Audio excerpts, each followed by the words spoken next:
Assalamualaikum. Waalaikumsalam. Lama kita tidak bersuku. Iya di Hmm. 1 minggu. Ada deh. Kakak Imam selalu ambil kan tak acara apa. Memang kakak Iman itu Tribuners lebih memang kalau kakak Iman suka kibede. Iya. Bilang bagus sekali suaranya nih cowok. Ada deh husky. Pronunciation-nya bagus. Iya. Aktingnya alami. Hmm. Ketawa-ketawanya juga alami jadi disukai Tribuners kan. Penjelasannya katanya lebih jelas, lebih detail. Ada. Apalagi kalau menjelaskan soal PSM. Iya. Karena beliau kan mantan konsultan pelatih PSM. Iya. Coba cari tahu. Memang kalau analisa beliau tentang PSM selalu diperhitungkan. Iya. Jadi PSM kalau mau memperbaiki kualitasnya itu harus mendengar masukan-masukan dari Imam Wahyudi Ada. yang sering disampaikan melalui review halaman di Tribun Timur ini Tribuners. Iya.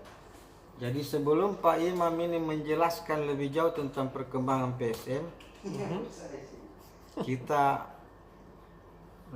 lihat dulu situasi yang terjadi di Sulawesi Selatan pada hari Selasa 23 November 2021. Iya. Jadi Tribuners ada dua kejadian penting yang menjadi perhatian masyarakat Sulawesi Selatan Iya tahu. di 23 November ini di antara kejadian-kejadian penting lainnya. Iya. Yang pertama adalah kedatangan Presiden Joko Widodo ke Sulawesi Selatan. Iya. Meskipun hanya 6 jam, tapi kedatangan Presiden Joko Widodo ini sangat penting artinya bagi Sulawesi Selatan. Iya tahu. Ini adalah kedatangan ke-13 Joko Widodo di Sulawesi Selatan. Baik dalam kapasitas sebagai presiden maupun satu kali dalam kapasitas sebagai calon presiden kampanye terbuka pada bulan 3 2019 yang lalu. Iya. Dan memang di tahun 2021 ini kedatangan Bapak Presiden di Sulawesi Selatan termasuk agak berentetan karena hanya berselang 73 hari dari kedatangan beliau pada 10 September 2021 yang lalu. Bahkan tadi. Iya. Jadi 10 September lalu beliau datang ke Sulawesi Selatan untuk meresmikan bendungan Pasel Loreng di Kabupaten Wajo. Kemudian pada hari ini kemarin 23 November beliau meresmikan bendungan Karaloy di Kabupaten Wajo. Jadi Bapak Joko Widodo ini banyak-banyak sebelumnya juga pada tanggal 18 Maret 2021 beliau datang ke Sulawesi Selatan untuk meresmikan kolam regulasi Nipa dan waduk Nipa di Boncolwai, mirip-mirip bendungan juga. Jadi 3 kali kedatangan Bapak Presiden di 2021 ini semuanya berkaitan dengan air, tentang bendungan. Apa maksudnya itu? Iya. Jadi itu artinya beliau sangat peduli pada infrastruktur. Infrastruktur. Jadi bendungan Karaloy yang dibangun sejak 2003 ini oleh Bapak Presiden Jokowi dipastikan mampu mengairi 7.000 hektar sawah di Jeneponto. Iya. Dan mampu mengendalikan banjir 49% di Jeneponto. Tahu. Jadi bendungannya di Goa, airnya untuk sawah di Jeneponto. Sama sebelumnya airnya dari Goa tapi banjirnya untuk Jeneponto. Jadi banjir besar tahun 2019 itu tidak ada hujan di Jeneponto. Tiba-tiba banjir besar sampai tenggelam itu jalan raya, bahkan terputus jalan Trans Sulawesi bagian selatan itu. Karena begitu tingginya air, padahal tidak hujan di Jeneponto. Karena hujan deras di Goa. Dan Karaloy meluap airnya ke Jeneponto. Nah itulah hadirnya bendungan ini menurut Joko Widodo itu bisa mengurangi 43% banjir yang terjadi di Jenek Ponto, sekaligus mengairi 7.000 hektar areal sawah di Jenek Ponto. Dia subur-subur itu tanahnya orang di sana. Yang lebih hebat lagi Tribuners, karena setelah meresmikan bendungan Karaloy, Pak Joko Widodo ke Jenek Ponto naik mobil. Oh. Dan inilah kedatangan presiden kedua kalinya di Jenek Ponto. Makanya antusiasme warga Jenek Ponto Buttaturatea menyambut presiden sangat luar biasa. Umbul-umbul dikibarkan di sepanjang jalan yang dilalui presiden. Wih. Warga berjejeran di pinggir jalan menanti kedatangan dan bersorak-sorak menyambut Jokowi. Bahkan waktu hujan deras pun turun, warga tak bergeming. Mereka tetap berdiri di pinggir jalan menyambut kedatangan. Tak berteri Jokowi, sepeda. Baju, kasih. dibagi-bagikan baju. Dan Tribuners, ini adalah kali kedua Jenek Ponto dikunjungi oleh presiden setelah sebelumnya pada tahun 1973 Presiden Soeharto ke Jenek Ponto. Sekitar 40 tahun lebih yang lalu. Dan hebatnya lagi, kedua-dua presiden ini datang ke Jenek Ponto di Kelar. Jadi tahun 1973 lalu Presiden Soeharto meresmikan Waduk Kelar di Jenek Ponto. Kemudian Jokowi datang menanam jagung di Kelar Jenek Ponto tanggal 23 November. Jadi luar biasa nih. Kelara di Jenek Ponto karena didatangi oleh dua presiden di masa Orde Lama dan presiden di era reformasi oleh Pak Jokowi. Itulah, meskipun hanya 6 jam, tapi kehadiran Presiden Joko Widodo di Sulawesi Selatan ini benar-benar menjadi perhatian warga.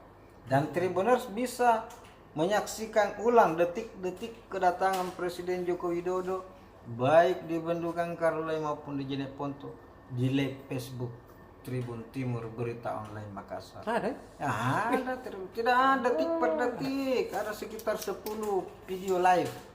Ya, kalau teman-teman Tribuners mau mengulang-ulang lagi silahkan ditonton di Tribun Timur Berita Online Makassar. Kerennya kan. Facebook Tribun Timur Berita Online Makassar.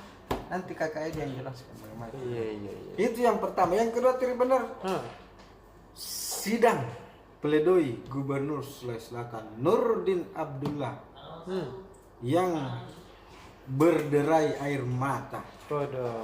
Mengulang Gubernur, bebaskan saya wahai majelis hakim. Izinkan saya untuk kembali melanjutkan pembangunan Stadion Matoanging.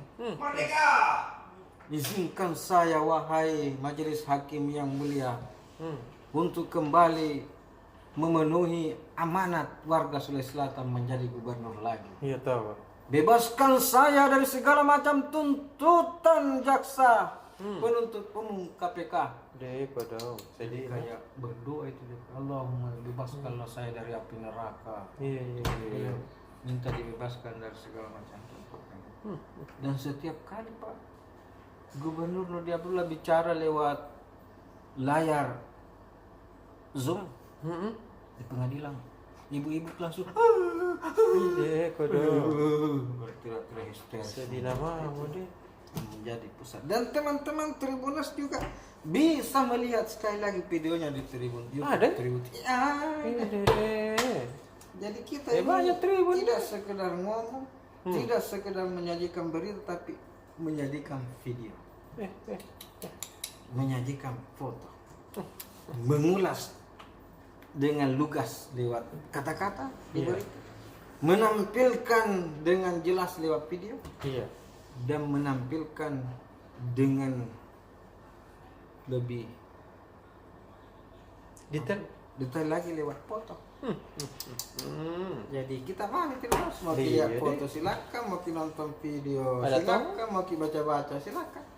Kalau malas membaca, putar ada yang bacakan Ada dua tenaga pembaca kita namanya Ririn dan Ilun yang akan memanjakan telinga Tribuners kita dengan membacakan berita-berita kemudian ditampilkan dalam video. Oh iya, dia lengkap. Kita mau. Iya. Tidak kita nonton, kita jelaskan lagi di review Tribun TV. Iya, sama apa Bapak deh? Apa pilih? Aduh, Tribuners. Ada bela.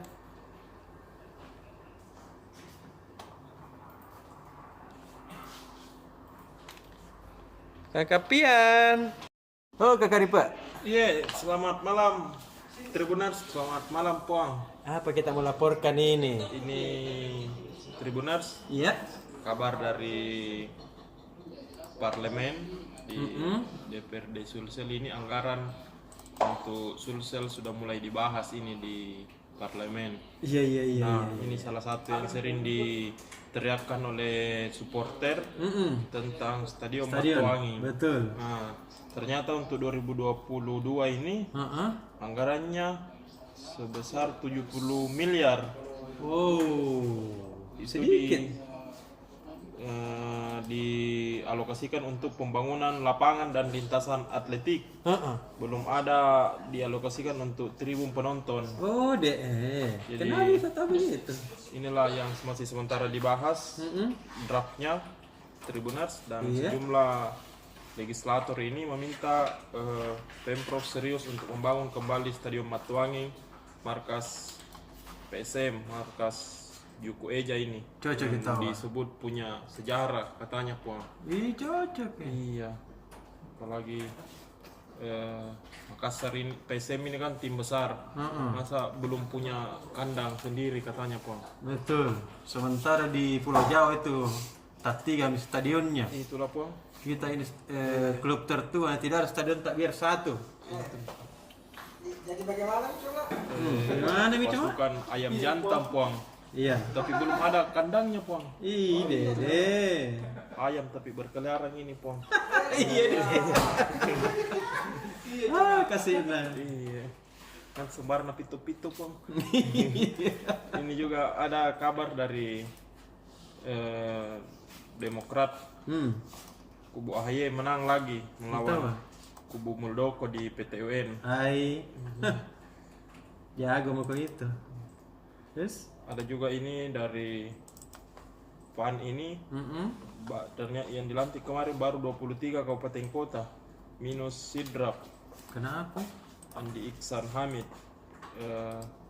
Karena tidak dilantik ini rupanya partai sebelah, partai Nasdem rupanya menyiapkan karpet biru jika misalnya Andi Enda ini tidak dilantik oleh PAN. Iya, Dia tahu. membuka pintu selebar-lebarnya. Jadi selengkapnya Tribuners bisa dibaca di edisi besok tanggal 24 Oke. Rabu 24 November 2022. Sampai jumpa Tribuners. Cepat, ada lagi. Untuk itu biarkan kalau rindu tidak boleh dituntaskan supaya sesuatu tidak boleh dituntaskan supaya menimbulkan kerinduan dan penasaran bagi Oke deh, dah. Oh, Kakak Pian. Yep. Pamin PSM. Tetap hebat kok. Iya tahu. Kalah menang Tetap kita dukung. tetap kita dukung. Tapi jangan kalah terus. Iya bela. Gitu. Gak apa-apa sekali-sekali kalah. Iya, jangan keterusan. Jangan keterusan. Bukan, jangan kenakan sering dikalah. Jangan keenakan. Gitu. Kekalahan atas PSS Semarang tadi dibahas tuntas lewat program ini kan hari Selasa tadi kan. Tribuners. Ya seperti biasa ada bincang bola tadi dan yang membahas soal kekalahan PSM dari PSS Semarang. Nah, tadi hadir coach Asegaf Prasad, Yap. mantan pelatih PSM dan sekarang masih aktif melatih juga. Menurut beliau ini sepertinya PSM di musim ini di bawah kepelatihan Milomir Seslija sedikit nih, sedikit kehilangan karakter bermainnya. Iya. Karakter yang dimaksud itu PSM kan dikenal dengan tim yang apa namanya? Keras. Ya, berkarakter keras, bermain cepat Iya. dan ngotot. Iya. Cuma kemarin dan beberapa pertandingan lainnya itu karakter ini hilang Betul. dan semua mungkin merasakannya. Iya. Cuma ini dipertegas oleh orang yang pernah melatih PSM. Iya, tahu. Orang yang tentu sudah paham betul juga. Iya. Pernah membawa PSM juara juga. Iya, pernah juga. Jadi memang betul kemarin seperti pemain ini malas kejar bola, lebih mengandalkan bukan bermain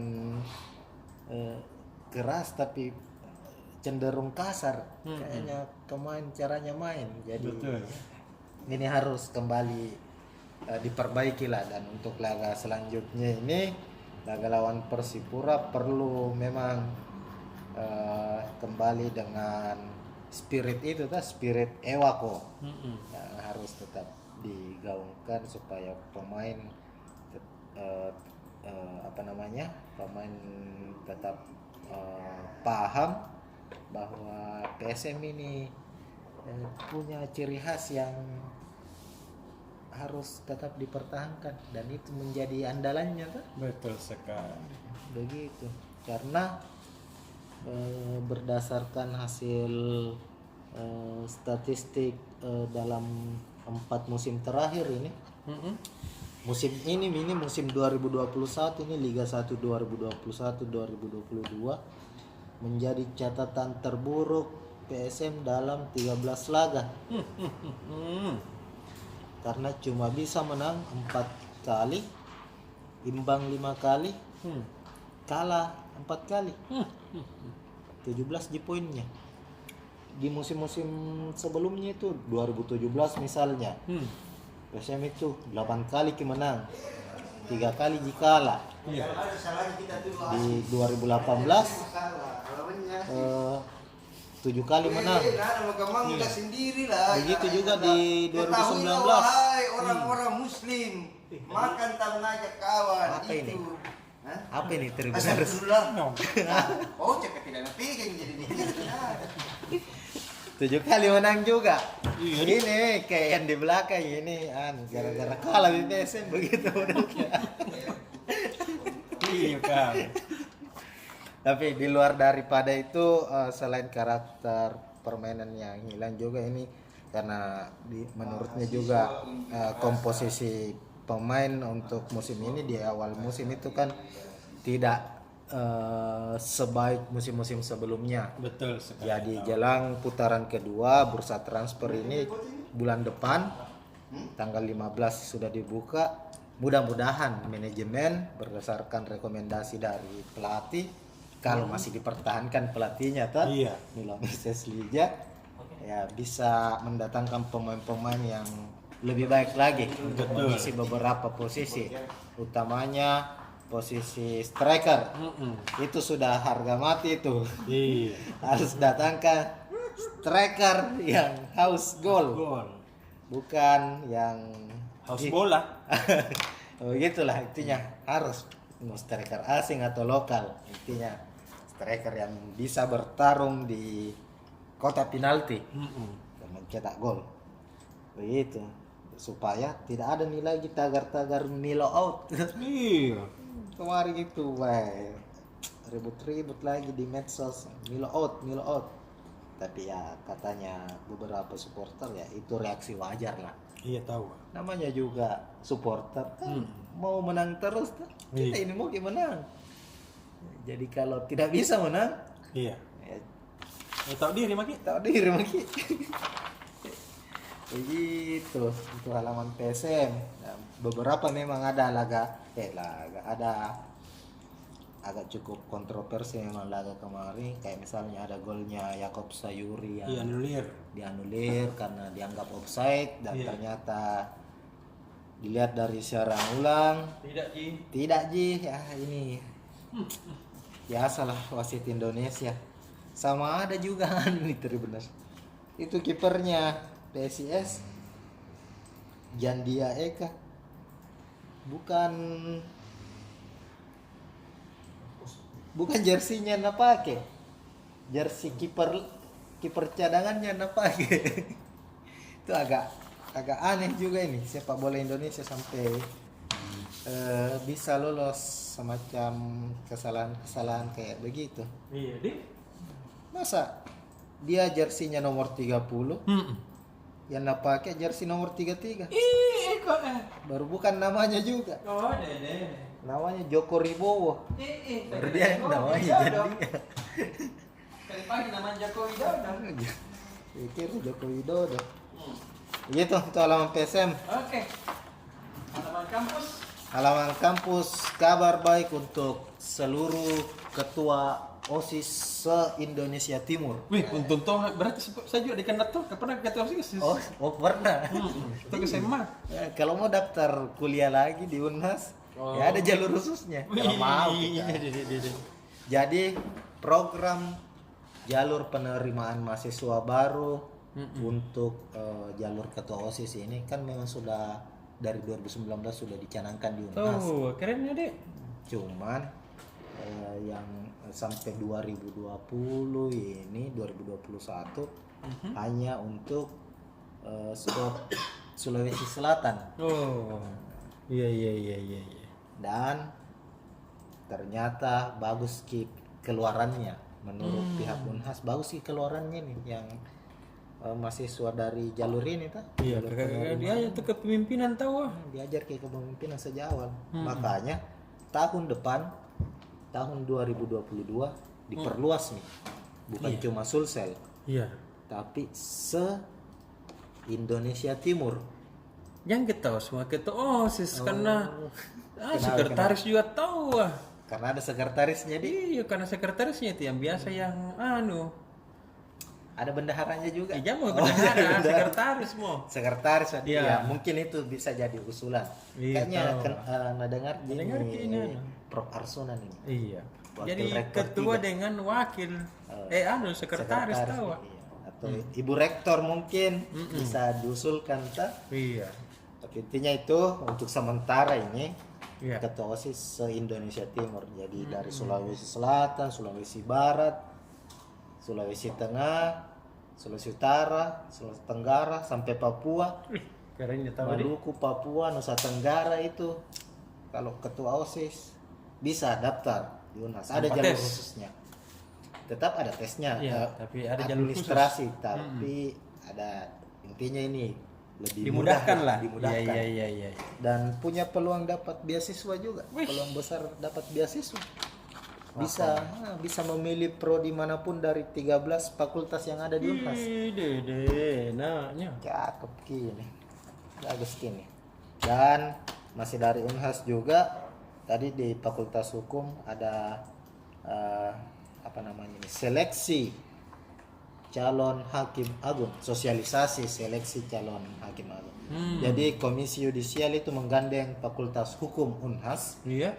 terkait sosialisasi seleksi calon hakim agung. Iya. Karena kan Fakultas Hukum UNHAS juga banyak keluarannya bagus-bagus. Iya tahu ya. Banyak alumninya. Nah, jadi ini ada 1, 2, 3, 4, 5. Nah, ada 5 posisi calon hakim agung, hakim agung Iya.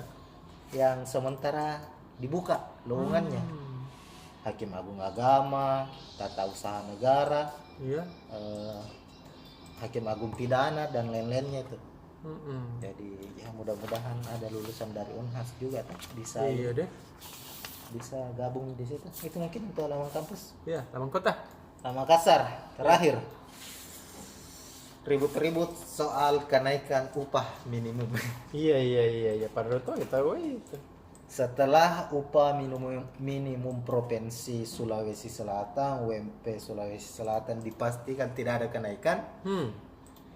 Tadi ribet lagi soal UMK, upah minimum kota Makassar. Iya. Ada kenaikan, cuma 1,2%.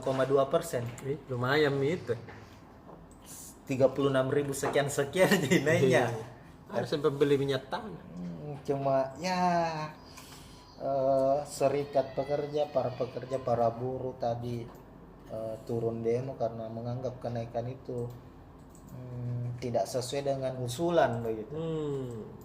Teman-teman pekerja ini dari serikat pekerja, serikat buruh itu usulkan 8%. Iya. Tapi tidak disanggupi oleh Dewan Pengupah toh. Meskipun serikat pekerja menolak, Dewan Pengupahan Kota Makassar itu tetap mengajukan kenaikan 1,2% ke pemerintah Kota Makassar. Bahkan Apindo dari kalangan pengusaha ini, Iya. di asosiasinya ke Asosiasi Pengusaha Indonesia Makassar itu bilang, ya kalau bisa jangan naik. Tetap sama dengan tahun lalu kan? Kenapa? Karena katanya ya ini kan masa pandemi apa. Oh iya tahu. Cuma ya kita perlu juga ya buruh serikat atau para pekerja juga kan butuh kenaikan karena kemungkinan besar harga-harga bahan pokok juga naik ini. Ya, pasti itu ya. Jadi begitu. Sama ini tadi kedatangan Jokowi dibarengi dengan kedatangan sejumlah menteri. Termasuk Menteri Tenaga Kerja juga hadir di Makassar. Menteri Ida Fauzia hadir melakukan peletakan batu pertama proyek senilai 202 miliar Di apa itu? di Balai Latihan Kerja Makassar. Itu yang kita pembangunan Iya betul. pembangunan gedung pelatihan. Itu besar-besar anggarannya nih. 202 miliar itu peletakan batu pertama, artinya proyek pembangunannya sudah dimulai. Jadi BLK Makassar ini Kali stadion Matuang biayaan. iya di 200. 2 miliar bisa dibangun stadion orang. Nah, stadion Matuang 77 miliar. 70 miliar ji. 70 miliar sih. Itu pun masih lapangannya. Tapi kan ini berbeda Ki. Ini untuk meningkatkan sumber daya manusia, calon-calon tenaga kerja. Iya. Tenaga kerja terampil butuh fasilitas yang lebih memadai. Iya tahu. Sehingga Menteri Tenaga Kerja melalui BLK Makassar ini dia bangun nih fasilitasnya. Dan ini bukan anggaran dari APBN ini 202 miliar. Dari mana? Tapi bantuan dari pemerintah Austria. Hibah dari pemerintah Austria. Keren ya Tani Austria. Siapa tahu stadion juga bisa begitu. Iya kan begitu ya aneh. Pemerintah Austria. Dari Austria atau dari mana kamu hibahkan untuk bangun stadion? Nanti juga pemerintah Demexmen. Pemerintah Demexmen. Pemerintah negara Demexmen. Hibah berapa? 200 miliar juga. Ayo berarti bisa 1 triliun. 1 triliun. Kita doakan. Amin. Semoga Demexmen bisa punya anggaran sebesar itu bangun stadion sendiri. Iya. Stadion Demexmen. Iya. Ya.